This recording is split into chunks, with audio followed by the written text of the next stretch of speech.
technical going back and forth that you guys got to witness. Welcome. It's great to see so many of you on here.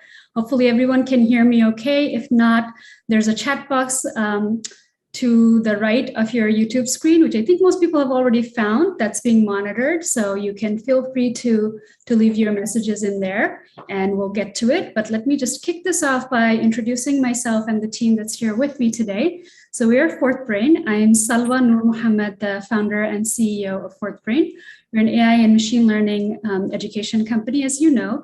We have two programs or products out there right now in machine learning engineering and in MLOps that we're doing the info session for today. Very excited to be here. The larger mission of FourthBrain is to bring more and more people into AI and ML careers. As you all probably know, this is a very high growth field. By some sources, this field is growing with the jobs about 29% year over year. So the more people I think we can get in, the better. So one of our goals with the MLOps program that we launched earlier this year with the first cohort running, and you'll actually meet one of our current students, Sven, on the panel, who'll tell you about why he chose to enroll or what about the program from the student point of view. We like to call our students candidates to emphasize the job readiness aspect of it.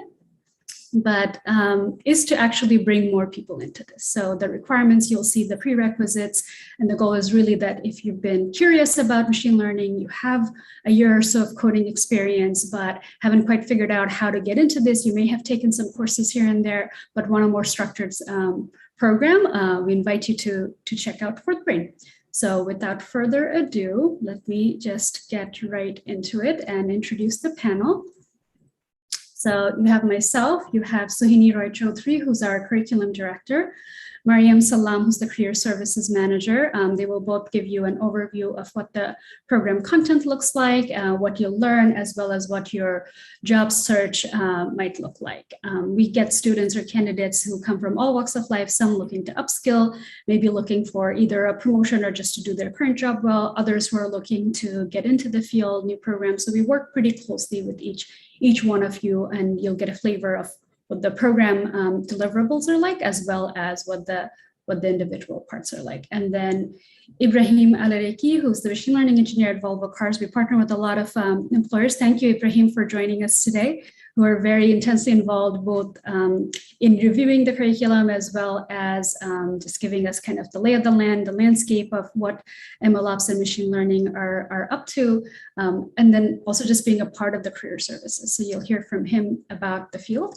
And then Sven Chilton, who is a current student in the program. Sven's going to graduate in what, 2-3 weeks right now? So getting close. So you'll hear from him as well. So I'm going to actually let you guys do a very quick intro for each of you. Sohini, I'm going to start with you. Hello, everyone. My name is Sohini Roy Chaudhry. So I've been in AI and ML for over a decade now.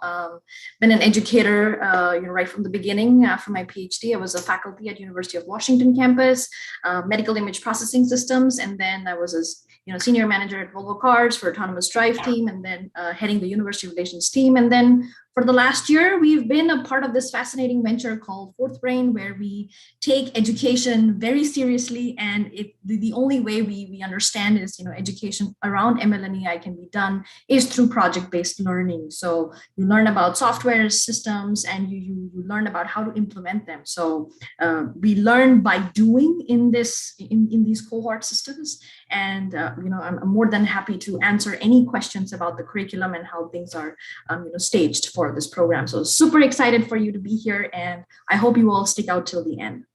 Over to you, Mariam. Hi, my name is Mariam Salam. I am the Career Services Manager at FourthBrain, and so I'm going to be talking to you a little bit about how you can kind of can make your career after taking one of our programs. I've worked in ed tech for about 6 years. I've placed over 6,000 candidates in data science or AI roles, and I'm super excited to talk to you about some of the career services offerings that we have here at FourthBrain. Want to nominate someone? Ibrahim. I think we all will, right? Yeah. Hello, everyone. This is Ibrahim Alareki. I'm a machine learning engineer working for Volvo Cars R&D Tech Center here in Sunnyvale. Excited to talk to all of you today about my personal journey to ML engineering and talk a little bit about MLOps and what it takes to be a machine learning engineer. Excited to talk to you all. And yeah, that's it. Sven, you're up. Hi, everybody. I'm Sven Chilton. As you see on the slide and as you heard from Salwa, I'm a current student or candidate in FourthBrain's first MLOps cohort. I've worn a bunch of different hats in the AI and ML realm over the last several years. Most recently as a content developer for the NVIDIA Deep Learning Institute. And barring some drastic event, I'll be restarting at NVIDIA on a different team pretty soon. I joined the MLOps program, I guess for upskilling more than anything else. Before I started the program, I already had a pretty decent background in the theory of the major AI and ML models and algorithms and a fair bit of experience building and training them.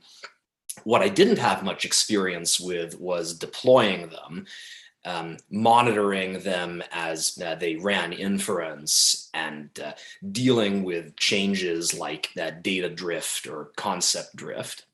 So then I found out about this MLOps program and I figured, ooh, okay, this will give me practice with that. Great, thank you, Sven. Really appreciate it.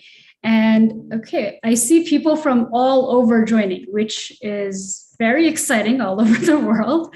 So we're going to dive right in. I encourage you to also drop your questions in there because as the panel is presenting, we're going to go back. We've saved quite a bit of time. It's really meant for your questions about the program. We have one team member, Matt Gore, who you don't see on the screen, but he's going to be manning those questions, and then we'll also take some of them and present them to the panel as appropriate. So feel free to put those in, and we'll try to get to as many of those as possible. As we get started, I wanted to give you a little bit of an overview, adding a little bit more information about the program itself, and then we'll get right to it. Like I mentioned, this is kind of designed, when we were researching this program, one of the things we looked at very, very eagerly, because it's such an emerging field, is the development of DevOps, what was to software engineering, and then MLOps is to machine learning engineering, how those operational ops part of the tasks are being handled right now by MLEs, how it's evolving into new roles. So what those job descriptions, job roles look like, and these are obviously evolving over time. So that's pretty exciting. So with this, we've also seen an opportunity to get more and more people into ML and AI careers. So that is really how this program is kind of designed. You get to learn a lot about the tools and software that are behind it, but you also get to end the program with a capstone project that you're able to demonstrate, showcase to potential employers, and also get a sense of like the assessment of your own skills.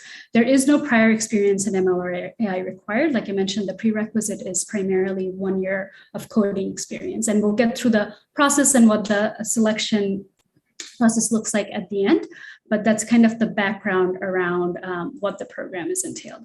The structure of the program that Sven touched upon a little bit is it's a hybrid structure, and this is something I feel very passionately about. I've spent over a decade in EdTech at this point, everything from online courses to boot camps to working with universities, and a combination of that is really this hybrid format that's been tested, tried and true, where we combine a day on Saturdays, you get a full day of live class with your instructor teams and your peers.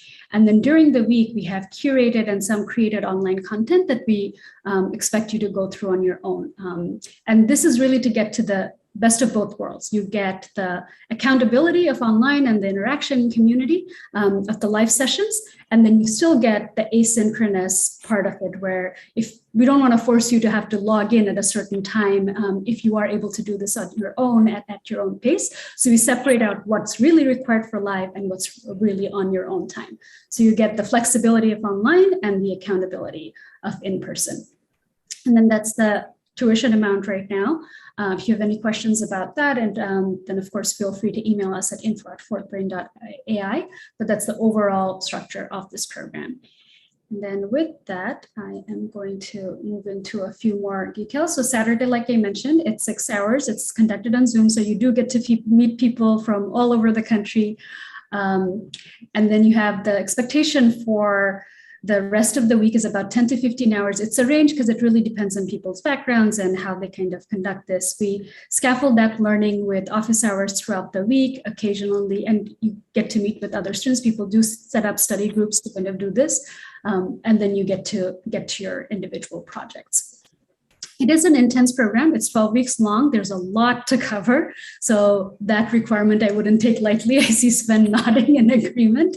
That is very true. So we do want people to kind of think through that and make sure. And we set up like the application process or selection process too, is really to make sure that you're set up for success. Because my goal there and the team's goal there is really to figure out that it's not about keeping people out. Everyone who's qualified, who's eligible, is absolutely to be in it. But we don't want you to come back and say, you know what, I wasn't ready for this, or this wasn't the time commitment I was ready for. I wanted to go into this with eyes open wide. So we hope you'll get the best out of it. So that's really how that process is kind of designed. So with that, I will hand over to Ibrahim to talk about MLOps and your experience with the field. Thanks, Salwa. If you can advance to the next slide, please. Yes, there's a slight delay, is what I'm realizing. Okay, so I'll talk about myself a little bit and my journey. So I am a father of 4 children, and I enjoy hiking, biking, and running. Currently, I work as a machine learning engineer for Volvo Cars R&D Tech Center here in Sunnyvale. At Volvo, I work on building machine learning and deep learning models for modeling demand spanning across domains like e-commerce and car sharing services. I've also been involved in research problems related to AD and ADAS systems. Prior to Volvo, I was a graduate student researcher at Jackson State University, where I got my master's in computer science with high performance computing focus and PhD in computational data science.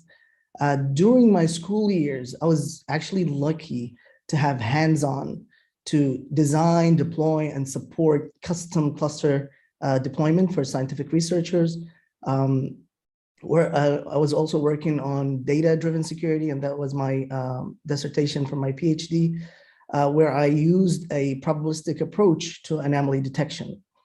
I was also a facilitator for Exceed, which is a National Science Foundation funded program. It's called Extreme Science and Engineering Discovery Environment. I was providing information about high performance computing resources to researchers and educators at JSU, and also probably heard of Exceed back in 2018 with the unveiling of the first image of Black Hole in 2019. The computation of the 4.5 petabytes of astronomy data took actually place on this infrastructure. And during my graduate school, as you can see from certain pictures here, I was fortunate to have several hands-on internships with C-Spire Telecom, where I built workflows and combined various data flows from different projects, working with Incorda, utilizing their direct data mapping and convert the PLSQL logic to fit the Incorda PySpark architecture. Worked with Extrava Health, where I worked on with a great team in developing a hybrid deep learning models for activity recognition of human behavior, where we extract intrinsic features using hidden Markov models and bio data or biosensor data from triaxial accelerometers. I was also part of the IEEE Supercomputing Conference in 2018.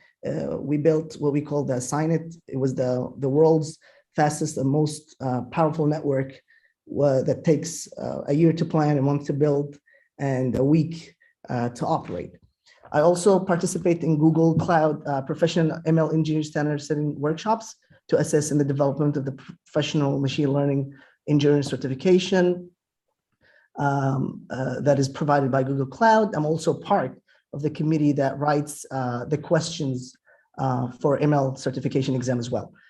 Next slide, please. So machine learning, as you can see, is more than a training or more than training the best model.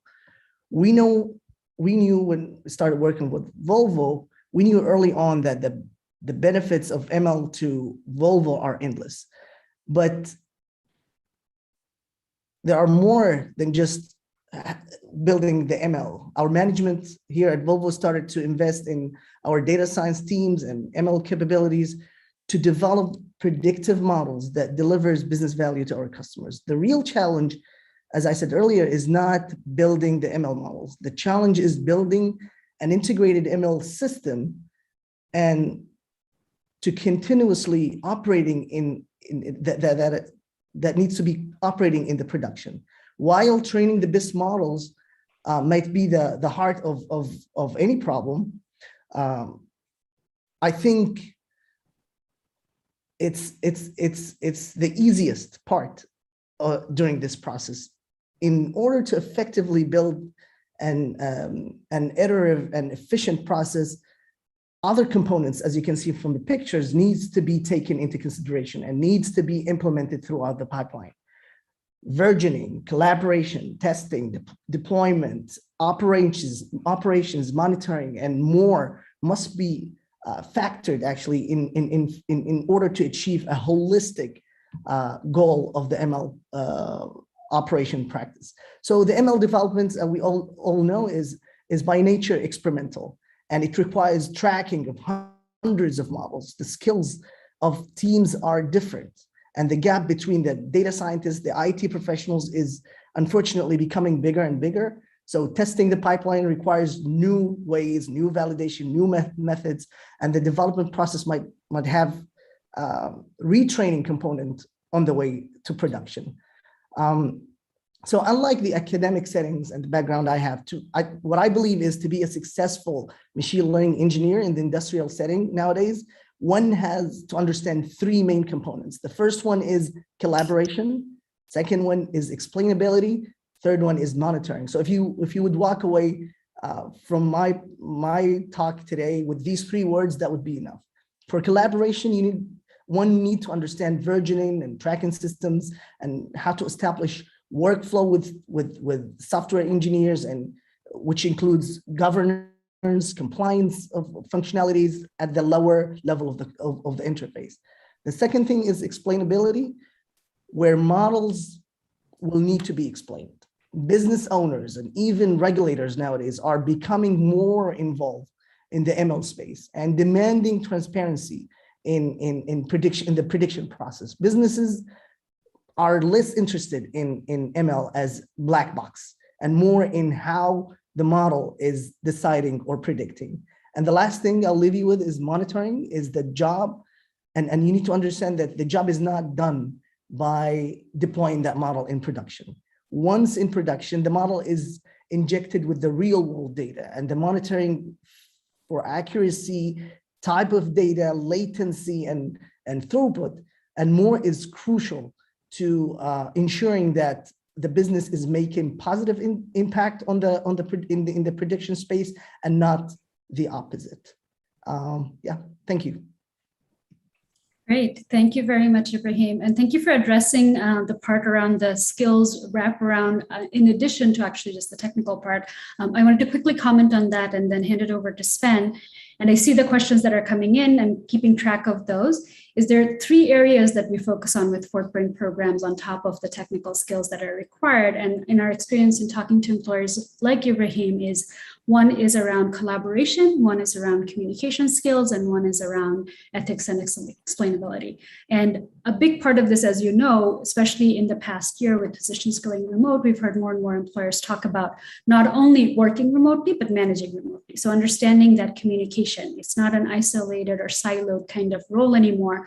Being able to communicate with business execs, non-technical folks in your team, whether it's presentations, whether it's stand-ups, we kind of go through that sort of practice for you to be set up with that, and then collaboration across as well. So whether it's in the project work, in the assignments, in class, that's another focus for us. So I don't want to take up too much time. So with that, I will actually hand it over to Sven. All right, thank you very much, Salwa. Okay, so Salwa has already talked a fair bit about the structure of the program.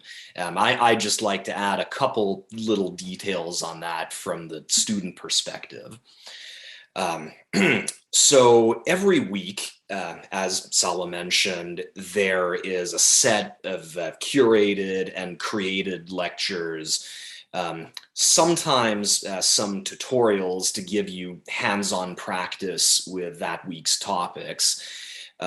Also an offline assignment and an offline lab, which give you further practice with that week's topics. The live lecture on Saturdays, during which you go through a roughly hour-long review of that week's material, sometimes have a guest speaker, and then spend most of the rest of the time collaborating with, depending, 2 or 3 other people in your cohort on that week's live assignment. And yeah, that further reinforces the concepts you've learned about over the preceding week. Yeah, they throw a lot of material at you. There's a saying at the university where I earned my bachelor's degree that getting an education there is like trying to take a drink from a fire hose. I would say the same very much applies to FourthBrain. But yeah, don't worry, you're not gonna freeze from getting soaked by this fire hose. Yeah, it's the best kind of soaking there is.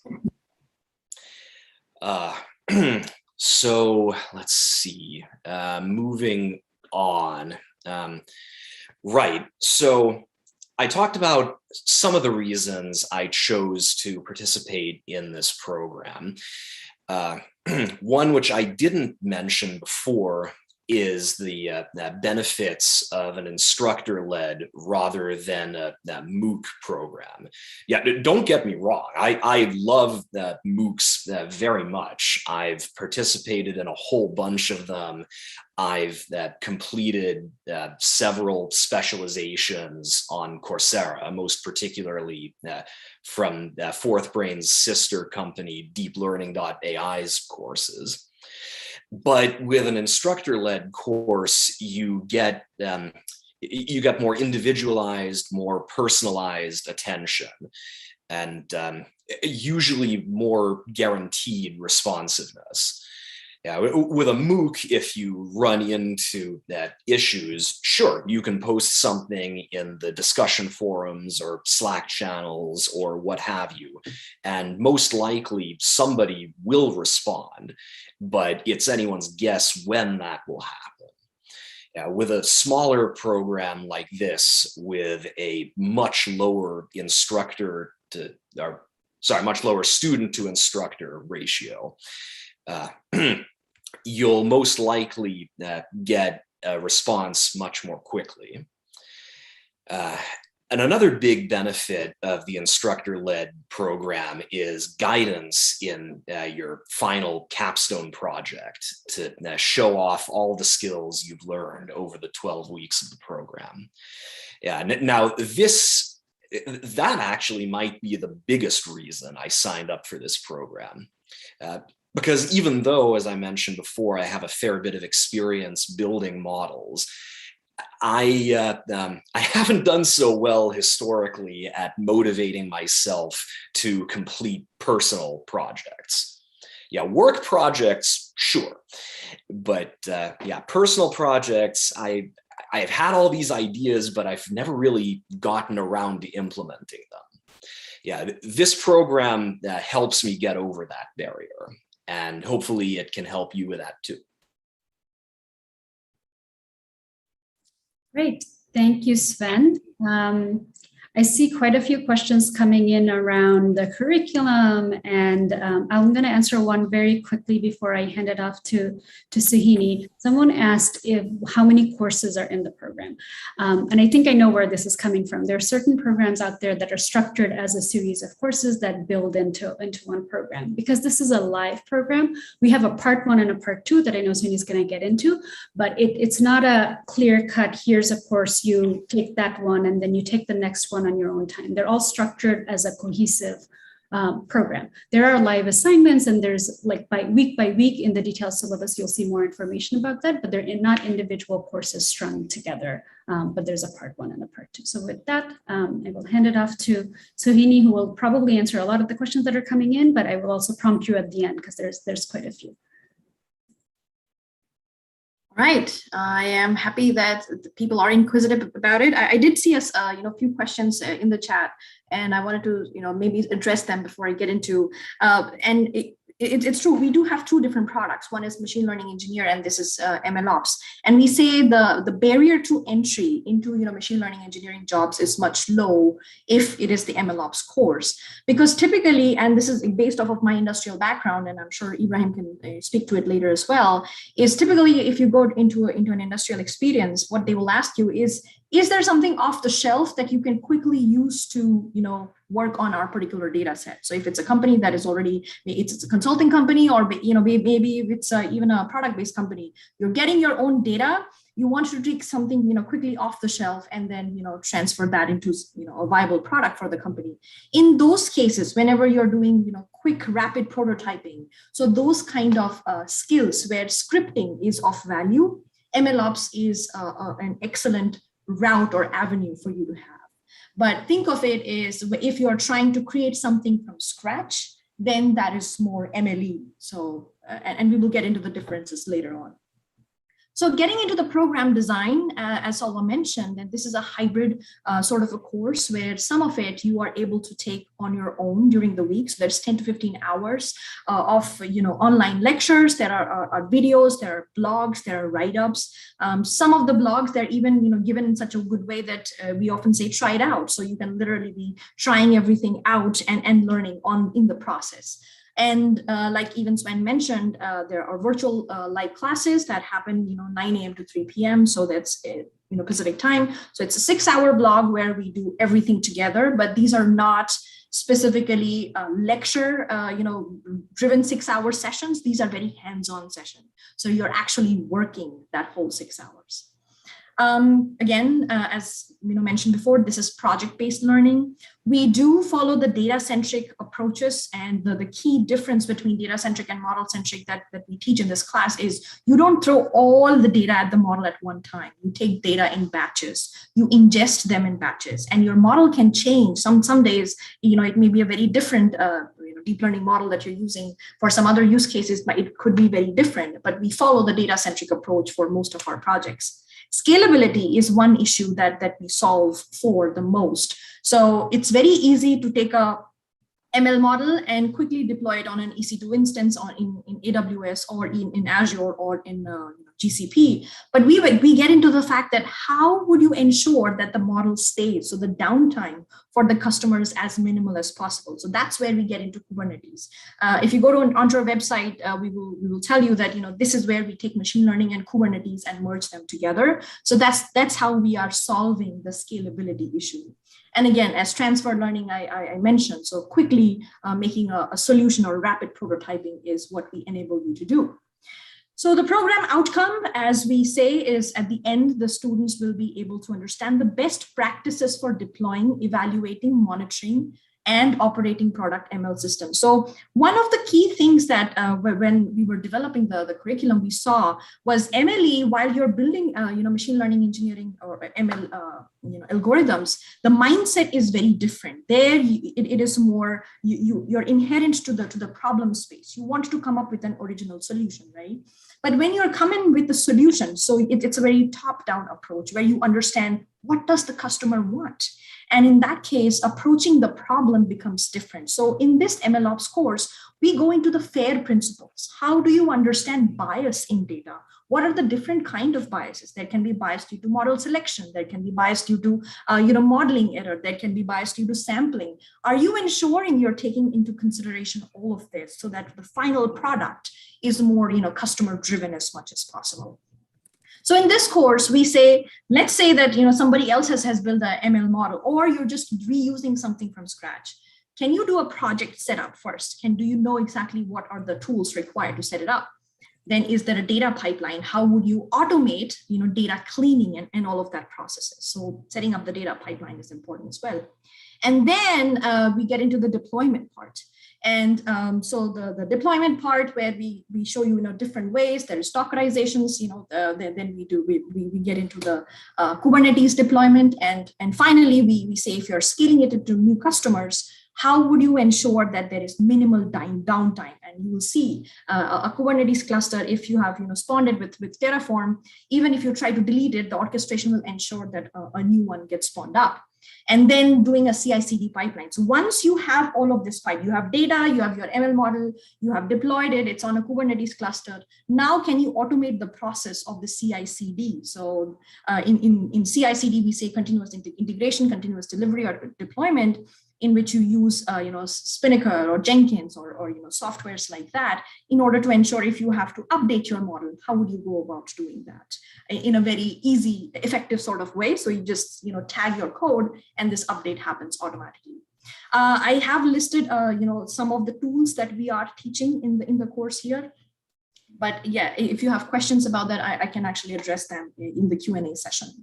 The key skills that are addressed, I wanted to talk about was the ML model inference. You really are doing inferencing in this course. So it's not really building something from scratch that is important, but we get into the scripting phase of it for the product setting.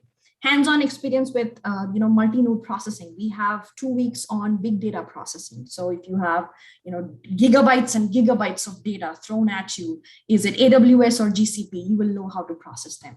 And there is a lot. We dive into Kubernetes for 4 whole weeks where we do multi-node deployments. So there's the pods. How would you control it? The whole control plane and everything. And the inference-based projects that we have is we have 3 different project tracks. One is on recommendation engine that Sven can talk about because that's his project. One is on natural language processing, and then there is computer vision as well. And again, CI/CD pipeline is again a very specialized track, and students who are so motivated to do that, they can even apply CI/CD to their project. But again, in the core, we want to ensure that students understand how to take a problem, how to take the data and deploy it so that there is minimal downtime for the customers. I will stop at that. Thank you, Sweeney. I'm going to ask you one question before we move on to Marianne. So there was a question in here about how to set up MLOps platform that's 100% on-prem. Do you teach that deployed on OpenShift or Rancher K8s engines? So that's a good question. See, we are in a virtual world and we are teaching students online. So it is very hard for us to teach on-prem. On-prem, the major difference that happens is you work in the CLI space. So you're not using GUIs anymore. You're not using a user interface, but you're doing everything on the command line. And that is something that we do teach, but all of our understanding is on SaaS platforms. So we do use the cloud providers, GCP and AWS. And but what I wanted to take or provide in this info session is this is an open learning experience. Everything that you learn, you will have the opportunity of modifying it to your specific business case hereafter. But for our learning purposes, we are using the PaaS, SaaS, EAS, Terraform, all of that. But we do promote CLI, but that's the only way we can support on-prem at the moment. But yes, K8, Kubernetes, yes, K8, playgrounds and everything, we do teach that in class. May I add something to this? Mm-hmm. So a lot of people use Spark for on-prem compute clusters, and we do cover Spark, in particular PySpark, for a week or 2. Great.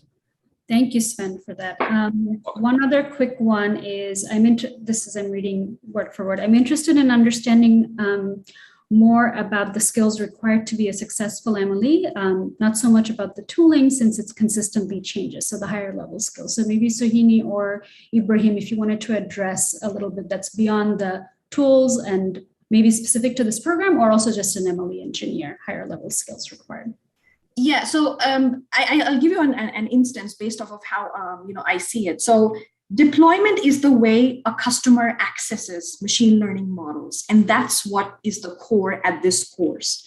But if you're interested in best practices, like I mentioned, biases, how to work on large scale data sets and all of that, then MLOps is a great place for you. But if the goal for you is to create something from scratch, and come up with a model which generates IP for your company, or even something which is absolutely not just a pipeline, but in itself is so inherently novel that it is for the first time, then that is better. So you need a little more hands-on experience in order to do something like that, and that inherently becomes our MLE course at the core.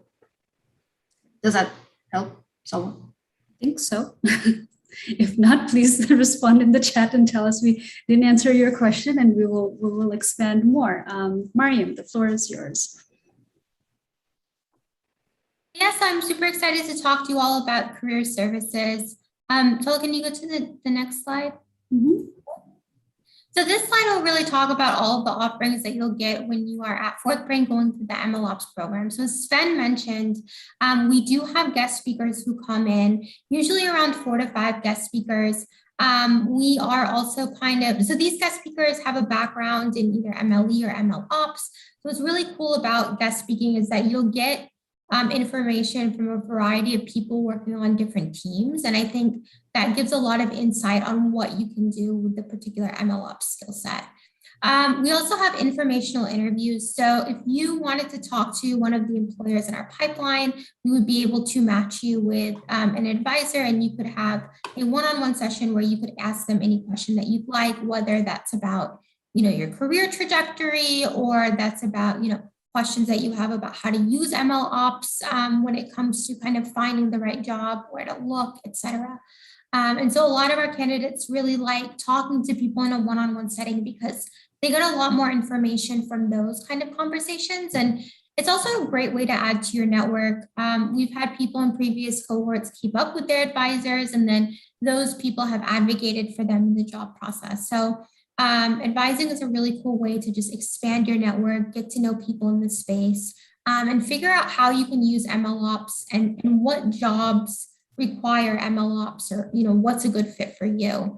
Mock interviewing. So we partner with a company called Skilled. So about 2 weeks before graduation, you will get an invite to have a mock technical interview with someone at Skilled, and they will conduct a mock technical interview for you, and then they will provide you with feedback and resources to help you, so that when you go interview at a company, you've kind of studied and you know what to expect.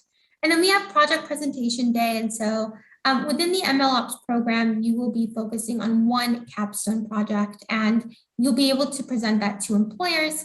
And it's a really great way to practice those presentation skills. Selwa was mentioning earlier when they talk to employers, communication was a really big thing. When I also talk to employers, they talk about how valuable candidates are when they're communicating from a certain, or they know how to communicate their ideas. And so project presentation day gives you the opportunity to practice your communication skills, as well as meet employers who are looking to hire. And so just a little bit more about, our pipeline. I've talked to a lot of employers who are very interested in MLOps candidates. We actually have one candidate right now who's going through an interview process, and he's found that the MLOps program has really helped him, talk about deployment. That was kind of the one piece that he was missing. And so he was able to use the information that he learned at FourthBrain to get a job that he really liked. So he's going through that interview process right now, and we are super excited for him. But these are some of the offerings that we offer at Career Services. And you also have access to, coaching calls if you ever need, or career advice. We also are doing workshops. So a lot of the MLOps candidates are attending workshops on GitHub and on LinkedIn, on resumes, and they've really liked that. And yeah, that's a little bit about career services. Thank you, Mariam. As I get into the next steps, which I've seen a couple of people ask about how to join, before that, I'll throw one more question at Suhini. This is about computational resources. So someone was asking, a couple of people were asking, what kind of computational platform is used, especially if personal computers don't have GPU, TPU for serious projects? That's an excellent question. And that was something that we were very conscious about when we were building this program. And I understand, because we say, okay, this is for newcomers into ML. We can't expect you to have high performance computers on your side. So how the whole program is built, every applications that you're going to be doing is going to be on a cloud platform that we pay for. So it's nothing extra coming out of your pocket. We teach specifically on AWS and GCP partitions. And so let's say that you have a TP, or you have a, you have to, spawn up a GPU system in order to do a, prepare a particular code. We will ask you, this is the way in which you start a virtual machine, and then from that, you Dockerize and you create your Kubernetes cluster. So all of the resources can be achieved just using a Chrome. So if you just have a Chromebook, you do not have anything on your system, you will be able to get through this course. Great, thank you. So I want to answer the question of what comes next. So to summarize, the program requires at least 1 year of Python experience in CLI, comfort with linear algebra, and really a willingness to engage and commit to the coursework. Put yourself out there. I see a lot of questions around jobs, and while there's a lot of assistance and help, we really work with you, right, in order to do that. And that can sometimes involve really putting yourself out there outside of your comfort zone to do that. The class start date right now is scheduled for September 25th, running for 12 weeks. I believe it ends right now, right at the end of December. There's an online application, and we'll be following up with all of you who have attended the info session, obviously. The application is really very short. It's just some basic stats about you so we can follow up with the next steps. There's a coding quiz that takes about 10 to 15 minutes. Again, like this is meant to really make sure that your background, it sets you up for success. So we turn those around fairly quickly, as long as they meet the basic prerequisites. And then it's really, it gets into enrollment. The application deadline right now for the 25th class is September 6th. And that is because we want to ensure that you get through these steps and can make a decision and enroll in time before we release any pre-course material. These are optional, but sometimes we do release some materials before the class start for you to review. So we want to make sure you have all of that in place. And like in the chat, one of our colleagues was mentioning that we will follow up right after this with any kind of additional information based off those. And with that, I'm going to actually ask one more question that came in, which was about how much content will be related to big data processing in apps? So yeah, we have 2 weeks on big data processing. So PySpark, as Sven mentioned, and like I mentioned, we have GCP and we have AWS. In one particular week, we never mix them together. So if we have 1 week, we do everything on GCP that week, and the next week we'll probably get into AWS. So in order for you to be comfortable with both, so that's why we have 1 week where we get into larger data sets, EMR in AWS. And then it's the use case that we use for, big data applications right now is collaborative filtering. So recommendation engine. So if you had to use a recommendation engine, how would you go about designing it? So even for our midterm, we have an option. So either you want to Dockerize an application, or you want to build something on PySpark. So we have 2 full weeks on big data. Great, thank you. Another question, which I find interesting, I'll answer this, and then Sonia, if you want to expand upon it, feel free to do so. Is there a recommended order for the Machine Learning Engineering Bootcamp and MLOps Bootcamp? This is an excellent question, because we talk about it quite a bit in our group. It's a little counterintuitive because the prerequisites for this program is 1 year of coding. The prerequisites for the MLE is 2 years of coding. So if you qualify for one, which is usually MLOps, you start off with this, and this is the entryway to ML.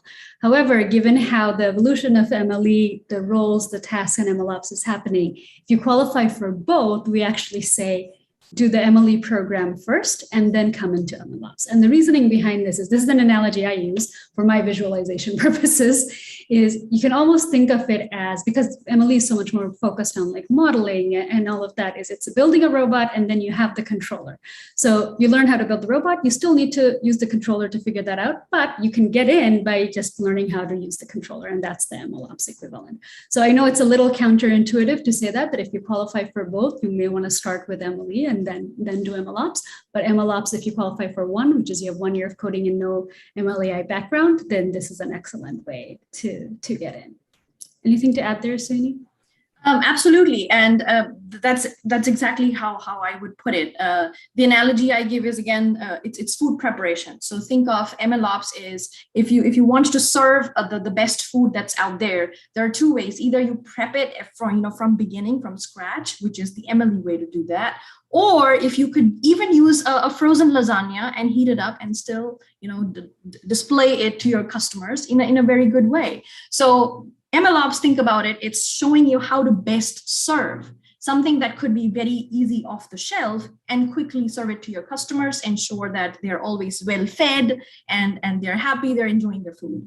But then if you really want to get into, I really want to get my hands dirty into creating this whole cuisine from scratch, get all of the nitty gritty and different kinds of applications. So there can be Italian food, Indian food, spicy food, all of these different kinds that you want to create from scratch, then that becomes MLE. But yes, if you qualified for both, getting into MLE and then coming to MLOps later, or if you want to just start doing MLOps first and then understanding the nitty gritty of the machine learning models or the mathematics behind it using MLE, both are equally viable options.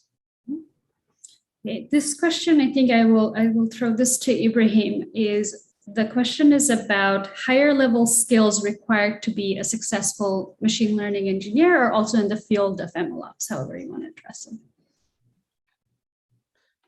This is a very good question.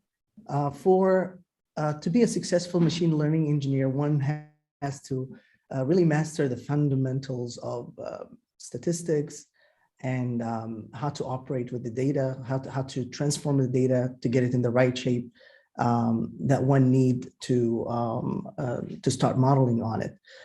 For MLOps, really having understanding systems, understanding how, as I mentioned, how to use the collaboration tools, how to use the monitoring tools and the explainability tools, and sometimes even knowing how these three work together is a valuable skill to have.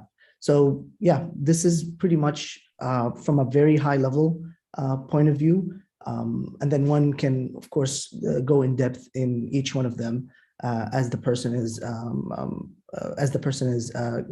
becoming more expert in every one of these areas. Here's another question, Mariam. This one is for you. What are some examples of employers who attend Project Presentation Day, are guest speakers? Yeah, that's a really good one. So we have a really strong partnership with Samsung, for example. They have actually worked with us on one of the projects for this cohort, and also they have attended Project Presentation Day so far. For every Project Presentation Day that we've had, they have sent people from various teams. So we work with their MLE team as well as their MLOps team. So that's that, or their DevOps team, who they do MLOps on their team. But that's really one example of some of the companies that we've worked with. We've worked with other companies like Abridge AI. They've just spoken for us, 7-Eleven as well. So those are just a couple of names. And there's also an opportunity, if there's any company that you're interested in, you always have the opportunity to let me know, and I can also reach out and see if they'd be interested in partnering with us. And speakers for across our programs have included places like Rakuten, Bosch, Volvo, obviously, Instacart. There's a variety of them, and we try to kind of curate between MLOps and other programs. Employers are also involved in giving feedback on the curriculum beforehand, as well as sometimes sponsoring projects. Like Samsung and Deep Learning have both done that. GLG is one that has done that. So students have the option of generally working in projects on their own, but there can sometimes be that opportunity as well that they bring in. And our project presentation days have been very well attended. And because our cohort sizes are small, right now we even see a ratio of almost 1-to-1 at times. Of course, I don't want to promise this going forward as we're growing, but there's very high attendance because of the need of that's out in the market for these roles. There was another question about mean time taken to land these jobs. And I think this was answered already in chat, but I wanted to emphasize the first cohort is running right now for MLOps, the one that Sven is in. So they're graduating in a couple of weeks. So we will see more of that post that, but from our other program, which I hate to reference in this so many times just because we've had a few more cohorts, we measure usually around 6 months, and a lot of our students are also in it mostly to upskill. The large majority of our first cohort have jobs right now. Many that actually came in not thinking that they wanted a new job have also landed jobs, and they're doing great. They're at companies like Headspace, Stitch Fix, and others. But in certain programs, we also see people kind of, even if they get roles before the program is done, they're really in it to be motivated to learn. And the application of what you learn here stays beyond just that first job. So they will continue and complete it. So there's that too. But yeah, because of the duration and how long the program's been around, we don't have a mean number just yet. Let's see what other questions we have.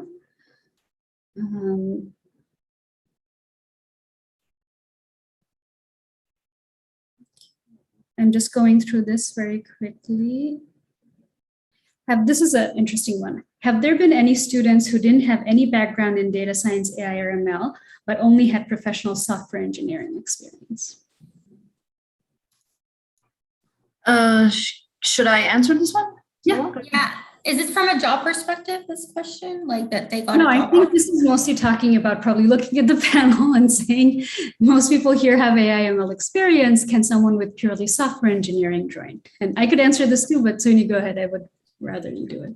Absolutely, and that's exactly why we say that for this, at least for MLOps, you have no prior machine learning experience. But of course, we do say 1 year of Python experience is required.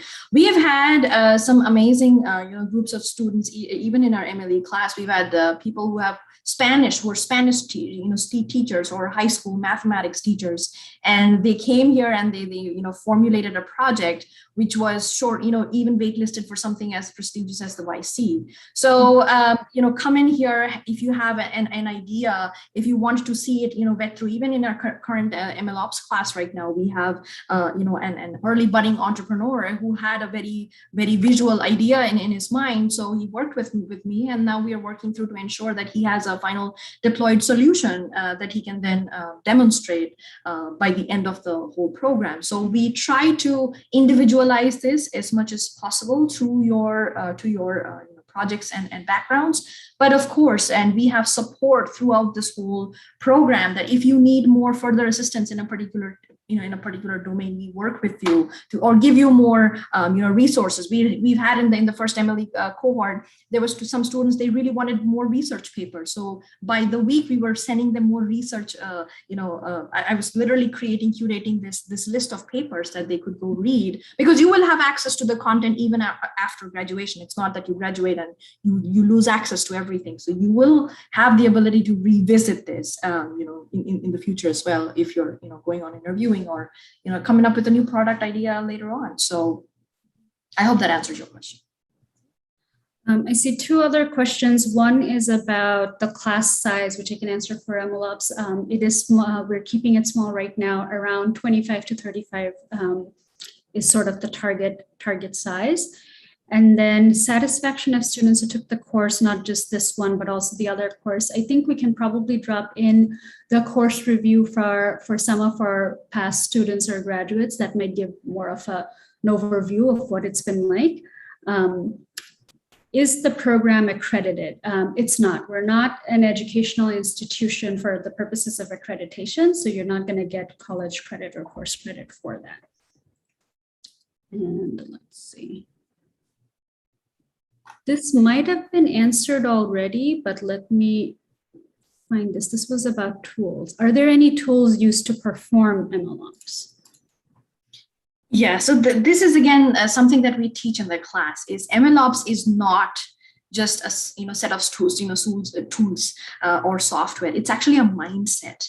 And that's, of course, in the class, every week we do teach, how to use this particular tools for, this enclosed set of problems. But finally, that's the reason why the capstone is an excellent culmination, because that's where you apply all of this to bring a whole project to life and see how these tools actually, fit in to get your final solution. So if you're talking about some of the tools that we teach in the class, of course, we do teach through tooling in AWS and GCP, but MLOps in all, the first few weeks are more deeply into what it really means, the abstract concepts, along with hands-on experience into the different pipelines, like I mentioned. So in the project setup, then you get into the data pipeline, modeling, deployment, and then even monitoring.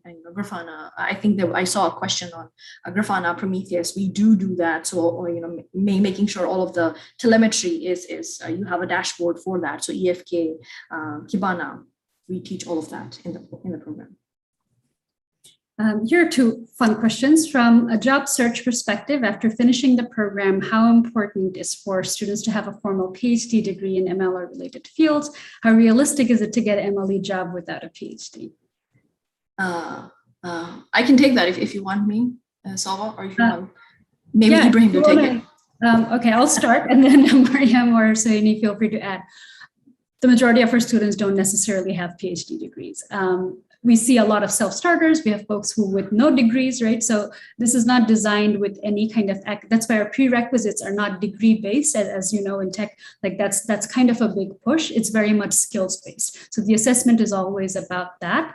That being said, of course, there are PhDs who are in the program, who are out there in roles, but in my experience, that has not been a requirement for getting jobs. But I'll also throw it to Mariam, so anybody else who wants to add to that. Yeah, I'd love to add to that. So actually, in our previous MLE cohorts, because our MLOps cohort hasn't graduated yet, so we can't really share job statistics there. But in our previous cohorts, there have been a lot of candidates who are not PhD level, but they've gotten really, really competitive offers. And so, and there are companies that are really interested in our candidates. I'll give you some that our students have worked for. So Etsy.com, Viacom CBS was interested in our candidates. Booz Allen has been interested in our candidates. Our candidates have gone on to work for companies like Headspace or Nike or Stitch Fix, right? So, and all of these companies that I've mentioned have hired people who don't have PhDs. Actually, one of our candidates who works for Headspace now, he's a senior machine learning engineer. He didn't have a PhD. He was actually a musician. And his first role in machine learning was a senior level position. And I think, that just speaks about, the curriculum and the hard work that Sohini puts into, really making sure that our curriculum is as competitive and as useful as possible to employers. Absolutely. And sorry, I think I just wanted to add one thing before Ibrahim chimes in. I think, his profile, he is a big shot and he has done a lot, but that doesn't mean that everybody in Volvo Cars is an Ibrahim or everybody in an OBM, OEM is that. I have personally been a manager for an autonomous drive team and everybody in the team was not. And I can definitely say that, it is a culmination, what you do at the end of the day. If you like what you do and if you want to better at it, then if you want to do a PhD thereafter, it's all up to you, but it's definitely not what's required to be in the ML field. Ibrahim, over to you if you wanted to add something. Yes, I just want to add one thing. Yes, I can say clearly that you do not have to be someone with a PhD to really do ML, especially the applied machine learning engineering. So many PhDs in the machine learning today focus on the fundamental improvements to the theory or to the tools to the machine learning.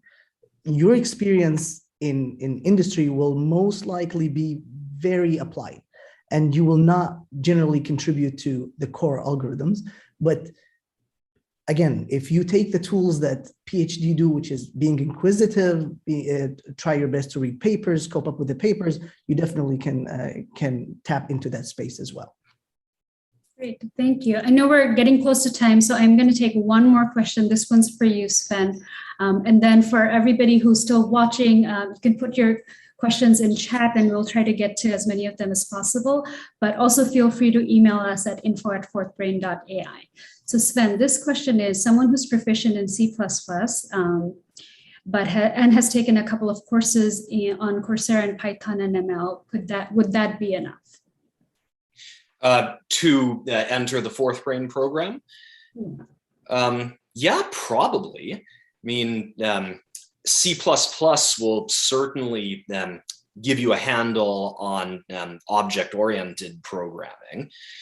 And if I remember correctly, a lot of Python was originally implemented in C++ anyway. So yeah, knowing the fundamentals of programming from a C++ perspective and then learning Python, I would say is a lot easier than learning the fundamentals of programming in Python first and then trying to learn C++. I know because I did it in that order. Great. Well, thank you so much. And I see one more question about support for internships. Yes, that does roll into career services with both jobs, internships, other opportunities that people are looking for. So we're right on time. I want to respect everybody's schedule. So thank you everyone for joining. I hope this was useful. This recording will be available after. And as always, do keep in touch and let us know how this progresses and your interest, and we'll be following up with everyone. And thank you to the panelists for joining us today. Really appreciate your time. Thanks for having us. Thank you. Bye.